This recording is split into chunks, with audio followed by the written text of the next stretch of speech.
Yeah, so what do we want to talk about today, really? Because So shall we be a pair of old gits and talk about what's going on with the youth of today? yeah, I think so. I think so. I think because of the experience we've had very recently as well, it kind of demands it. So It does really. So let's put the context on this. So the last week I've had four conversations with young adults in their sort of early to mid 20s, all trying to find either their first or second job on the government's Kickstarter program, which is it's a brilliant program. I mean, it's been really set up to help people who are on universal credit, who are under the age of 25, break out and get their first job. And well, we're trying to get one of those people to come and work with us and help us in our marketing. So that's the reason that I've been talking with them. And yeah, to be frank, it's been difficult. yeah, And I think that's worthy of talking about. You know, why has it been difficult to talk with these young adults? And I think there's some serious issues about why it's been the case. So shall I just sort of carry on until you've yeah, I got think something so. to? I think because I think we need to just set a little bit more of that scene in terms of because Okay. I've obviously spoken to one of them as well, Yeah. um, and I've seen other incidents of this Yeah. anyway, just in general. So yeah, So I think the first thing I want to say is that actually this is not about being judgmental. What I'm seeing is a pattern of behavior here, which I think is rooted in self-protection. yeah, My sense is that the people that I spoke to, they've had a pretty tough time. I wouldn't say they've come from, you know, I don't know them, but we three of them, we were on Zoom calls, so you get a sense, you know, you can yeah, see the background. From a materialistic point that I could see, it looked like they were in reasonable rooms, in reasonable houses. So it at a surface level, it didn't look like there was any sort of particular financial issue there. One of them was on phone, so I couldn't get a sense of what was going on with her. So it's not like these people were coming from a sense of a deprived background or anything like that. But what I sensed in talking to them was they'd struggled in some aspect. Maybe they'd struggled at school. Maybe they'd had a bad experience in a job. And my overriding feeling was what they didn't have was any inner resources to be able to deal with those difficulties. yeah, And it really made me think about how the education system, or perhaps some parents, find it difficult to equip their children, their students, with these mental resources that they're going to need to actually get on and thrive and go beyond, survive and go beyond surviving to thrive in their lives. And it's a conversation like this is, I think, in danger of falling on cliches like, you know, the old Rocky movie is, you know, it's not how many times you get knocked down, it's how many times you get up and all that sort of thing. And the thing about cliches like that is, well, there's actually some truth in them. That's why they become cliches, and everyone they uses come from them. somewhere. Yeah. They do come from somewhere. And I just get the sense that when I was talking with these, I keep wanting to say kids. That's because I'm so old, right? But Yeah. you know, they're young adults, right? They're in their early 20s, and what they couldn't do was they could not tell me what they'd learned about themselves from the experience, obviously challenging experiences that they'd had, and how they might be able to learn from those experiences so that they could move on and move forward in their lives and apply those usefully in another job. And that to me was a huge limitation. Yeah. Because I mean, I don't know about you, but is it that kind of, again, a sweeping statement? Is it that victim mentality that triggers? This has happened to me. Yeah. I've been unlucky, or whatever it is, Mm, or mm, you mm. know, and then they kind of don't, like you say, they don't do anything with that information or insight. They know exactly what they don't like. Yeah. They get rubbed up the wrong way by that. Mm. But they're then not turning that into things of how, how can we make this better? What do I want? Yeah. Which is the big step.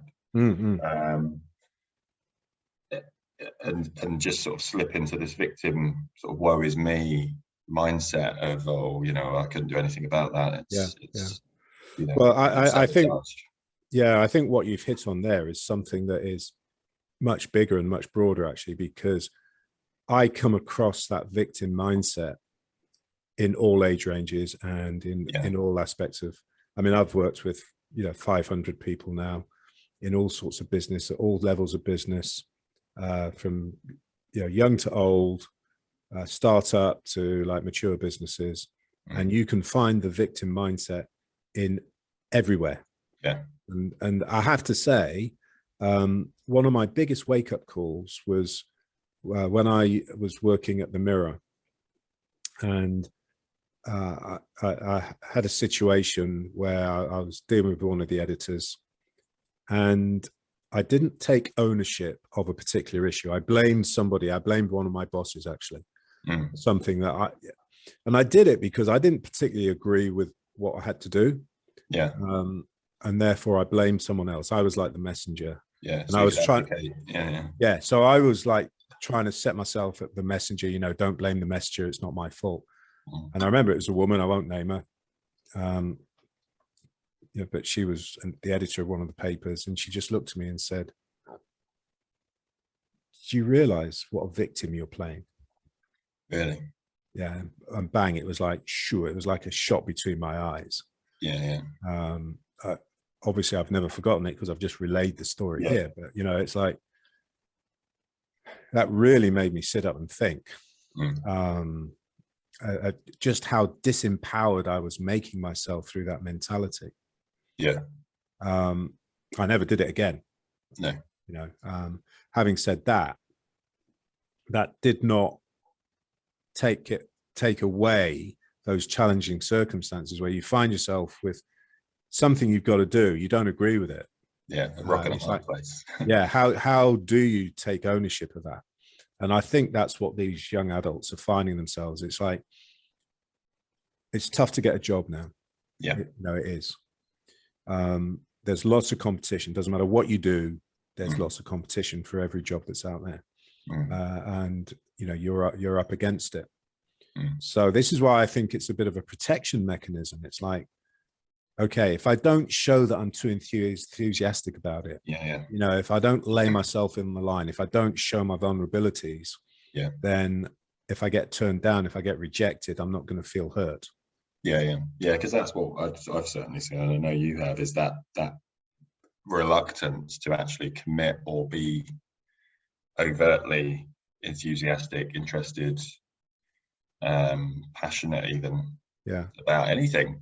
Yeah. Even the things, I mean, in the example that I can draw upon from the same batch of people that we spoke to, even the things that they said that were their passions and interests and hobbies lacked any kind of enthusiasm or passion. And it was, and it was like it was a really strange dynamic where you're trying to understand a bit more about the person, the whole person.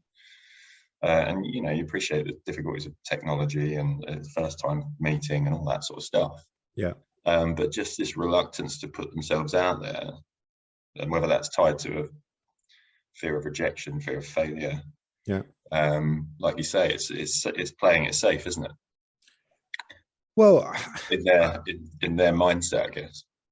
I'm not sure they even characterize it like that. I think we can, looking from the outside in, I think we can say it's playing it safe. I think it's about, because we all have a soft inner core, that vulnerable inner core that we try and protect, because if anyone gets into that, like, we are open. Yeah. And it's like, if stuff happens in that inner core, it hurts like hell. Yeah. You know?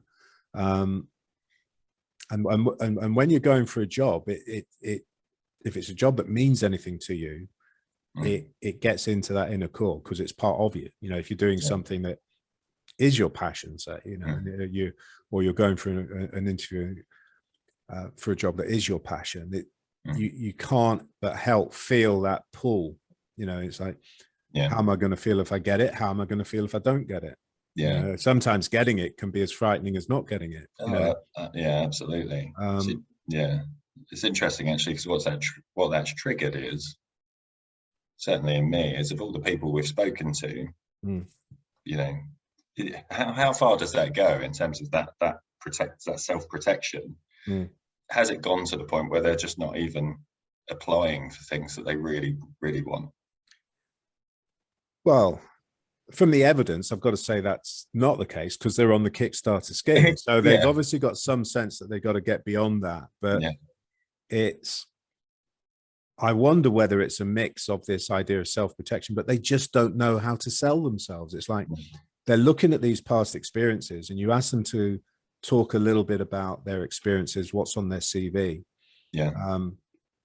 And so the guy that we both spoke to, when I was speaking to him, I said, well, tell me a bit about this job that you did. And his response to me was, well, it wasn't, you know, really that much. It was just a bunch of little things. I didn't really sort of learn much, you know.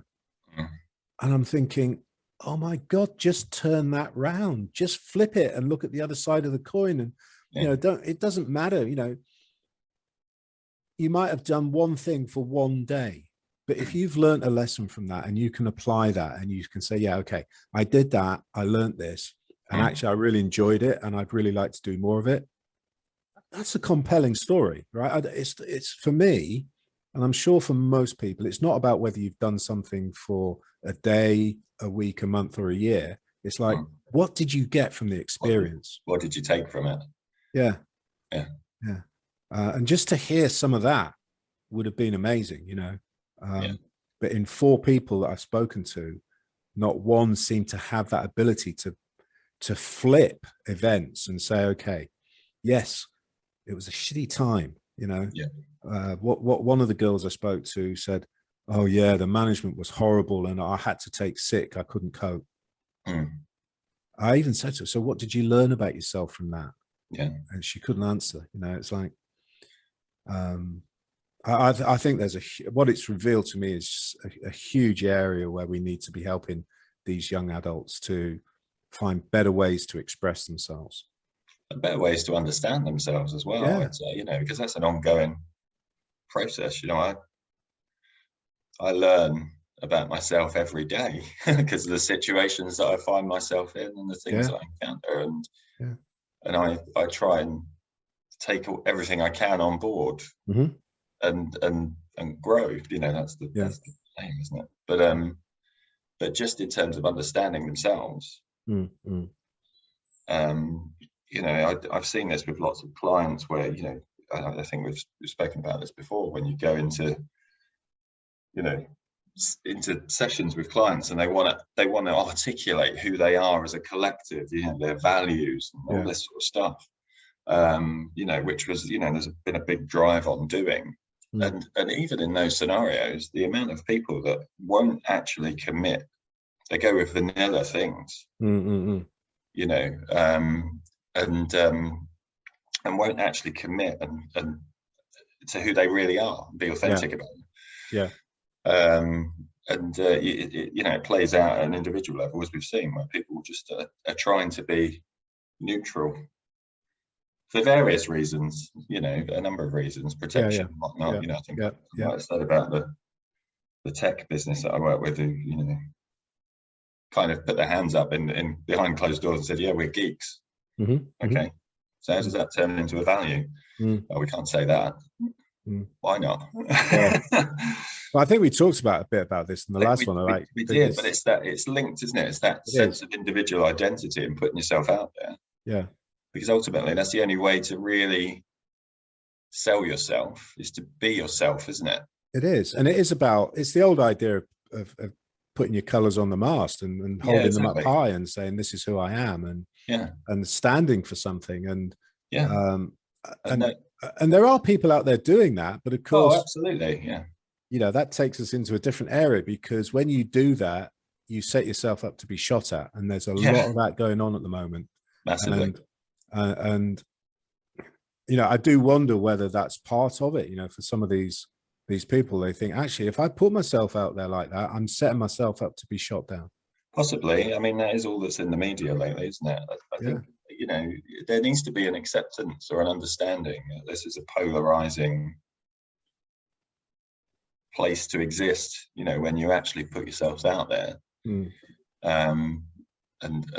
pin your colors to the mast. You're not going to appeal to everyone. No, but you will appeal to some people.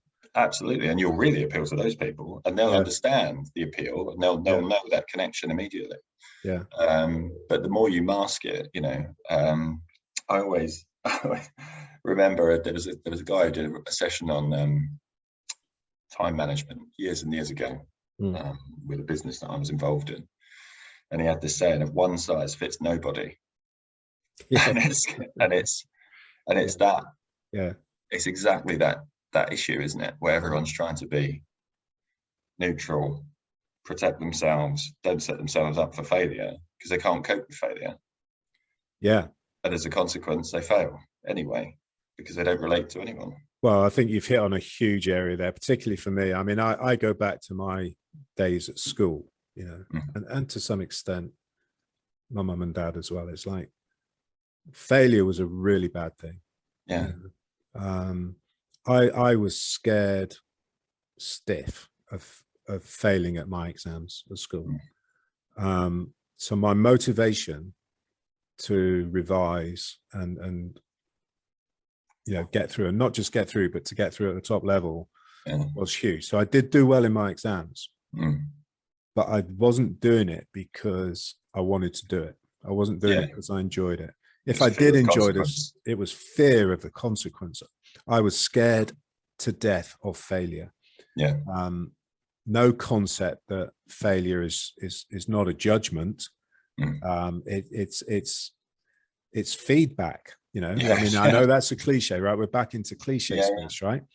And you've got to learn from failure. I hate politicians who say we've got to learn from failure, because most people don't know how to learn. There's a million lessons you can learn from failure. You can learn that you're no good. You can learn that that's something that is not for you. I mean, there's a million different lessons in every failure.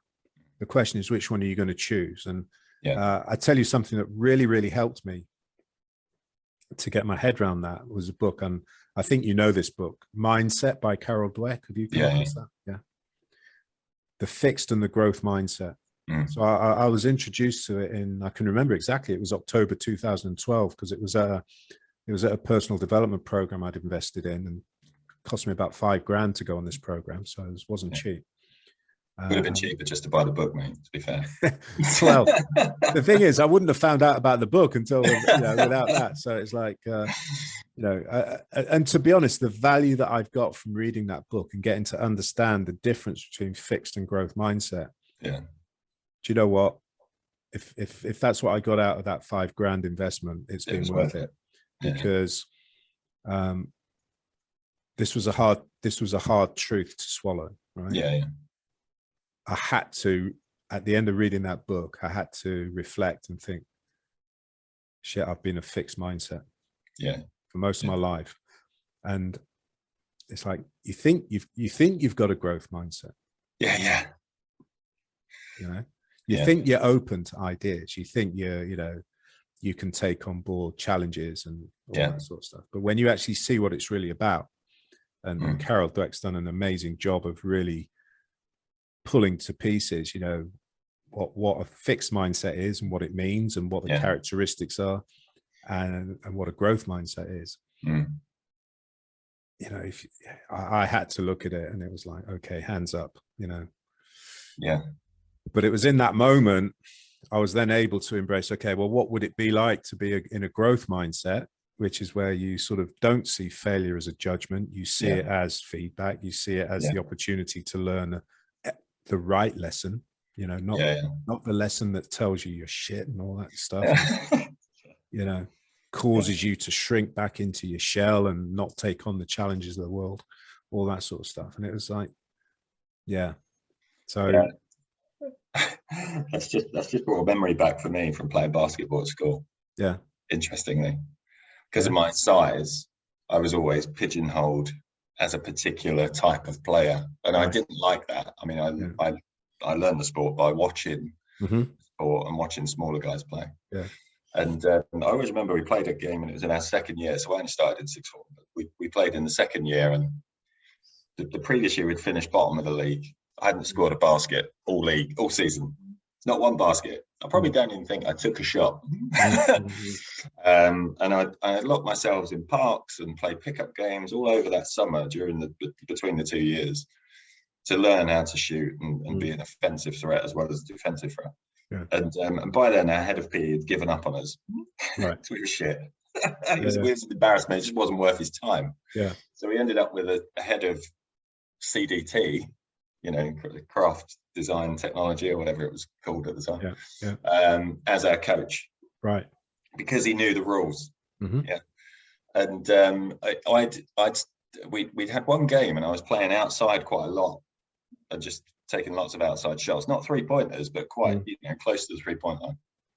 And he said at the end of the game, he said, if you just took one step back when you're taking those shots, they'll be worth one more point to everyone to the team. So the next game, I made a point of doing that, and I tanked in that game. I mean, I put up so many bricks, I could have built a house, you know, from the outside arc. And something in me just thought I could have at that point gone, fuck this, I'm just going to go back to playing inside and play my own game. Because it was a failure. I mean, we won the game, but I was not the same player. I neutralized myself in that game by taking on board his feedback. And but then I instead of giving up, I learned from it. Realized that I needed to work harder on that extra step because I'd underestimated the difference it made. And then I ended up like the leading 3-point shooter in the team at the end of that season. But scorer, I might add, not just shooter. I didn't just keep putting bricks up. But there was a decision to be made there. And we see this a lot with particularly with sport. I mean, I can speak from a sport perspective. Where people take those big shots.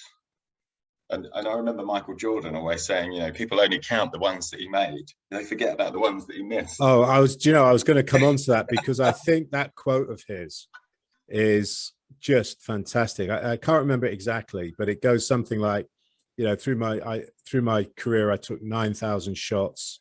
I missed, you know, whatever it was, 8,000 of them or something, you know. You know, it's in fact, I'll tell you what, let's just stop this. Let's pull this up. Hold on. I've got that quote, that Michael Jordan quote. So I love this, right? It says, so this is what he said.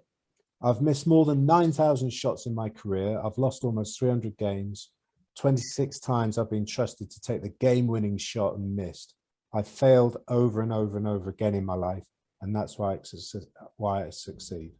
And I think, and there's another one. It was another sports star, Wayne Gretzky, the hockey player. He said, I've missed every shot I didn't take. Or you miss every shot you don't take. I think Jordan's done that as well. I think Jordan's been quoted with that same saying. Has he? Right. Okay. And it's like, I know a lot of people say, yeah, but they're sports stars. It's not the same. You know, I'm a teacher. You know, I'm a purchasing manager. I'm a salesperson. It's like, yeah, it's the principle. It's not what you do that matters. It's the principle behind it. You know.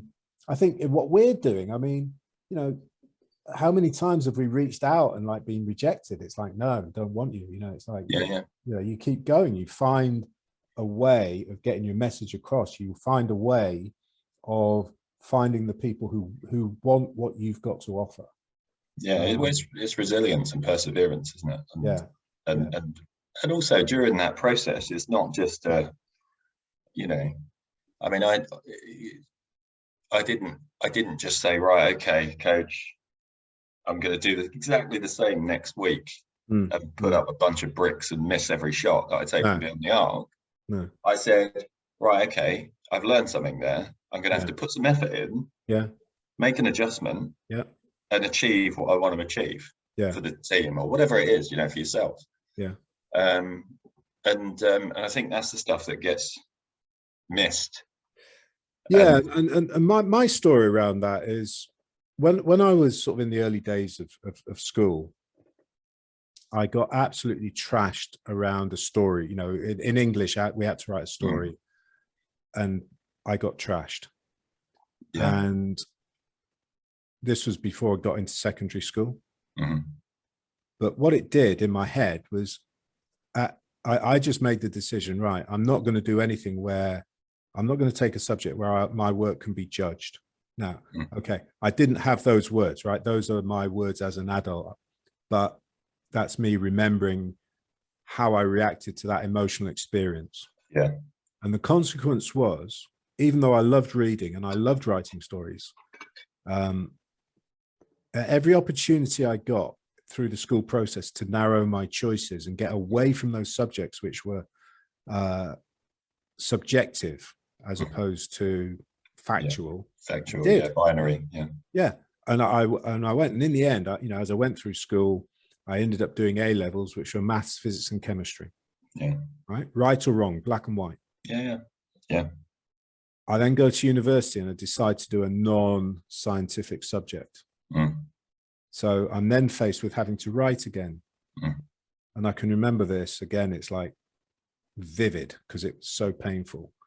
And it was, I did a course around business management, and I had to write an essay around some aspects of sociology and business. And I failed it. The lecture failed me.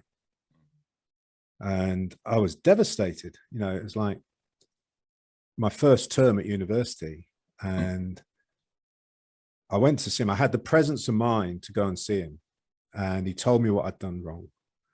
And I listened to him, and I put it right on my next essay. The next, and I got a good mark in the next essay. And then I had a similar thing in economics. So I'd never done economics before. So there's lots of jargon in economics.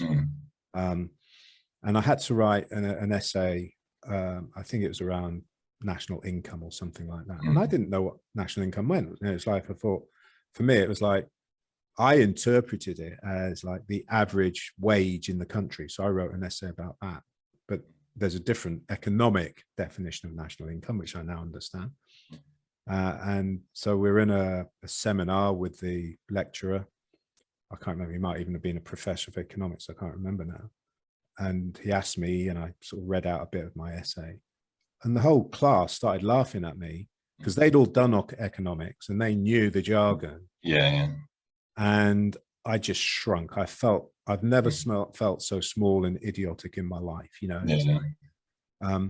so I get what it's like, and I'm sure that these people that we've been talking to have had those experiences, but it's what they haven't had is that counterbalancing force within them to be able to take those experiences and make something from them. And I think that's it's going to be a real difficulty for them in life going forward, because it is about what you take from what goes wrong, I think the problem is as well, these sorts of notions and the things that we're talking about, they're not excuse me, covered at an earlier age. When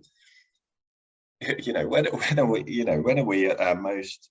When are we at our peak to absorb new concepts and information and ideas? It's brushed over at that point. I always remember back to you. Similar to your story there. I mean, I always loved writing, and I was good at art, both creative and subjective. And I also liked drama as well, bizarrely. But my English teacher at the time said I was too concise with my writing, right, to ever be any good. Yeah. And they predicted me a D or something like that. Right. And of course, when you're making your decisions on your future, you think, well, Yeah. I've got to go with what I'm good at. Yeah, that's what what they're kind of telling you, is go with what you're good at. And I'm good with spreadsheets. Yeah. I can hate spreadsheets. Yeah. I'm good with them. I wouldn't ever make a career out of it. Yeah. And so, but at the time when you're young and you don't have that insight in terms of, you go, right, okay, well, I've got to back the right horse here. Yeah. And you think, well, I'll stick with what I'm good at. And no one at that point is either saying to you, well, actually, this is how what you're proposing to do translates to the real world when you're out of the educational environment, when you're out of the academic environment. Because, doing art and design, that's really difficult. Become a painter, Yeah. So when all I wanted to do was be a writer. Yeah. And so my whole trajectory shifted based on that one bit of feedback from one person. Yeah. And what did I get for English? An A. And he was completely wrong. But by then you've made your decisions. Yeah. It's too late. Yeah. And I think this speaks into something that I think was within the Carol Dweck book. If it wasn't her, she called on the research of someone else that had done an experiment in a school. And what they'd done was they'd taken a bunch of random kids and they divided them into two groups. And then they had a bunch of teachers and they divided the teachers into two groups. They didn't say anything to the kids, but what they told the teachers, one set of teachers, they told those teachers that they were teaching a set of really intelligent, top of the form kids. And they told the other set of teachers they were teaching the bottom set, they're real troublesome, non-achievers, low achievers. But there was no truth in that. It was just, this was a random selection of kids. And you can probably guess, you probably know the story, right? The teachers that believed their kids were smart, those kids went on to perform at way above the national average levels of achievement. And the kids where the teachers thought they were not smart, they achieved at a level way below the national level average. And it just shows you that labeling that the people of influence have in your life. And they pass that labeling on to you. If you buy into that labeling, like you did with your English, luckily it didn't affect you, but I, bought into it, and I absolutely believed I couldn't write. Well, it did affect me, because for years I didn't write. Well, it did affect you. Because sorry. But it's you get. I mean, you're a published author now, aren't you? So that's. I am. But it is that. I mean, we talk about arguing for your limitations. But also we've got to think about who contribute to those limitations, external factors as well. And I think the education system in its approach to this area of development probably does more harm than it does good. Well, it does, because I mean, it's another old adage that's saying, show me the boy at 7, I'll show you the man, and there's lots of psychological evidence now that says that the lessons, what you've learned by the time you're 7 is 80% of who you are for the rest of your life. Exactly. Those lessons are so deeply ingrained in you. And if those lessons don't support you, if what you've learned doesn't support you going through life, then you've got to work really hard to overcome that. Let's call it programming. And that's the only word I can. Well, it is programming. It is programming, right? And there's definitely people who can do that. I'm sitting here not blowing my own trumpet, but I've had to do that myself in the last 10, 12 years. It was it was a life or death decision. And I don't say that lightly. Well, it goes back to your saying about pain of change, doesn't it? Yeah. people don't change until the pain of staying the same is greater than the pain of change. Yeah. And that's a real sad sentence to give a lot of children in life, because you never know when they're going to hit that barrier. Yeah, absolutely. You know, as you say, you know, by the age of 7, you're not taught anything about self-reflection or understanding who you are, and it's all basic stuff, isn't it? Basic programming. Well, I can't remember where I read this, but I think it went something along the lines of, by the time you're 7, most kids have been told that they've been given a negative. Yeah. 70% of the things that kids are told are in the negative. Don't do that. Don't do that. Yeah. You're wrong. You're bad. Yeah. You're naughty. Yeah. Yeah. And only 30% of things are good. And for some kids, you know, forget that. It's 95% of the stuff they get to. Yeah. And so you then want, you know, it's then no surprise when they then come to later life, and they're out there thinking, I'm no good. I can't do it. Yeah. You know, I am a victim. Yeah, and in a way, they are a victim. It would be unfair to say they're not victims, because if what you have been given as a story all your life is that you're no good, what other narrative can you hold on to? Yeah, and also you've got to look at the impact. I mean, it's a bit of a, you know, vicious cycle, really, because that approach is then replicated with their children. Unless they develop their self-awareness, the self-awareness to break away from it. And generally what will happen is they will do what was done to them. That's absolutely, you know, that's how they parent. You know, I think we've talked about this before with, you know, this idea of like the naughty step and things like that, which is you know, highly negative. And yet we don't sort of sit there and say, well, have a think about what you've done, what you could have done differently. You know? Yeah, it's punishment, isn't it? We don't do that in school either. It's detention. It's lines. It's you're missing your lunch break. I'm taking away something that you value. To make you conform to behaving the way I want you to. Yeah, no, absolutely. It's and I'm just trying to remember, there's a Dan Pink, you know Dan Pink? Yeah.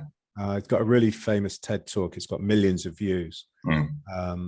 And his work is all around, it's derived from a psychologist called Edward Deci, who really developed the idea that what drives us is our need for autonomy and for meaning and purpose. And so Deci originated that work, and then Dan Pink really sort of jumped on it and took it to the next level. And he's got a fantastic line in his TED talk, and he says, there's a gap between what science knows and what business does. And it's such a brilliant line, because you see it all the time. It's like, you know, you think about all the research that is out there. How many business schools are around the world that have researched, you know, what's needed in business, what's needed as personality traits, as character traits to succeed. There are millions and millions of articles out there saying, look, you know, if you want to be successful, you need this. You've got all the videos on YouTube, and yet it's still difficult for people to actually take this knowledge, do something with it, embody it in themselves, recognize how it applies to themselves, and then actually do something with it. So I guess that's that, you know, what we're really talking about is why I set up the ELA. To try and provide that framework, that environment where people can do that. So I mean, I don't know, I'm sort of torn. I want to try and do something to help these people, but at the same time it's like, you know, what can I do in the context of everything else that I'm doing? And time is finite, isn't it? And that's the challenge. And you know, I've tried to work. A few years ago, I volunteered to do some work with an organization that was helping young offenders. Yeah, I remember. Yeah. And I think the biggest lesson that I learned from that is, until someone gets to the point where they see it or feel it within themselves, and they feel that drive, and they want to make the change, there's nothing you can do. Yeah. You know, which is why it comes back to that point of people don't change until the pain of staying the same is greater than the pain of change. Yeah, exactly. But people aren't analysing that on a regular basis, are they? They're not looking inwardly and saying, actually, how comfortable, how happy am I? How, you know, they're not doing that enough and interrogating their own lives. There is a caveat I want to put to that, though. There's a lot of people chicken out. Yeah. They do look at it. Yeah, and it's too much. And it's too scary. Yeah. Because it might involve changing jobs. It might involve changing partners. It might involve learning a new skill. Or, actually saying, do you know what? For the last 20 years of my life, I've got to do something about it. You know, this is like having an earthquake inside. And it's like, you know, opening Pandora's box and not liking what you see in it. But if things aren't working out for you, you've only got two choices. You can blame the outside world. You can be the victim and be very comfortable in that, because it's like, well, it's not my fault. Or you can say, okay, enough. How do I change it? So not easy though. It's not, but like you say, it always sits with the individual, doesn't it? Ultimately, to make that decision and do it. There is no magic wand. There is no quick fix. No, you know, overnight solution. No, there isn't. Put the effort in to change it. You got to learn how to take the basketball shots. Yeah, you have. You got to, you know, you've got to lock yourself in a park and shoot lots of, and also be prepared to fail a lot when you're doing that as well. Until you start seeing some success. You know, it doesn't happen overnight. Well, you know, I mean, you know, I was a golfer when I was a teenager, and you know, carried on playing you know, into my adult life, and it was a big part of my life. And there was, you know, one of the greatest golfers of all time, Gary Player, from South Africa. He had a saying, I think it was originated by him, but lots of people appropriated it afterwards, which is, he was being asked on how, because he was renowned as being one of the greatest players from a bunker in the world ever. And one of the journalists asked him, well, you know, how is it that you got so, you know, I think it was around, because he used to sort of actually sink a lot of shots from the bunker. So I think the journalist asked a question, something along the lines of, how is it that you're so lucky out of the bunkers? You keep holding so many shots from the bunkers. And Gary Player just looked at him and said, well, it's funny, really. It's like the harder I practice, the luckier I seem to get. Yeah, exactly. Yeah. You know, and I know, again, it's become I think for a lot of people in the sports world, that's become a bit of a cliche one, but but it's a truism with anything, isn't it? It is, you know, and it's like, well, how do I practice in business? Well, you just get out and do it. If you've got to make a sales call, you make a sales call, you know, and it's like, you get over that. I don't want to pick the phone up, or, you know, I don't want to write that email, and you say, okay, this is a learning experience, right? I might do it well, I might do it badly. If I do it badly, it doesn't mean I'm a bad salesman. It just means I haven't made a good call. I've got to learn how to make a good call. But it is that pass-fail mentality that we inherit from school, isn't it? Yeah, it is. It carries over into everything. Yeah, and that fear of failure from school. Yeah, massively. And it's like, if you don't pass your exams, you won't have a good career, and all this sort of stuff. And I mean, how many stories are there of people who didn't do well at school and then went on to be huge successes, right? Yeah. Do they ever, you don't find out those, they don't teach you those stories at school. No. You learn about those stories after school. Yeah, exactly. Yeah. So, well, look, it feels like we've sort of done it, really. Gone around in a bit of a circle and got around that. But it's like you said, the more you argue for your limitations, the more you hold on to them. Yeah, you get to keep them. You're arguing for things that you don't want to keep. Yeah. And that's, you know, a pitfall everyone falls into at various points in their life in various areas. Well, I think for anyone, you know, listening to this, what I would say is my biggest learning from this, so we've been talking about learning, is the 2 key skills. If I could be taken back in time to when I was 18 and I had someone say this to me, I would be so grateful. It would be like, the 2 key skills you've got to learn in life is how to be good at selling yourself and understanding what that means, what that looks like. And it's not about being brash. It's not about being arrogant. It's not being out, you know, big personality or anything like that. You know, it's just about how to show people that you know how to learn, you know how to apply, you know how to implement, and you can give examples of that. And the other skill is how to negotiate. Yeah. Because you're always going to meet people who have a different perspective on life than you. And you have to be able to negotiate with those people. Because if you can't, you end up missing out on all sorts of opportunities. So that would be my takeaway from what I said. I don't know whether any sort of takeaways for you from well, just the only other takeaway from me really is that both of those things take work, and you've got to put the work in. You know, ultimately you'll only ever get out what you put in. Cool. All right, well, let's hope we can find someone. Yeah Indeed.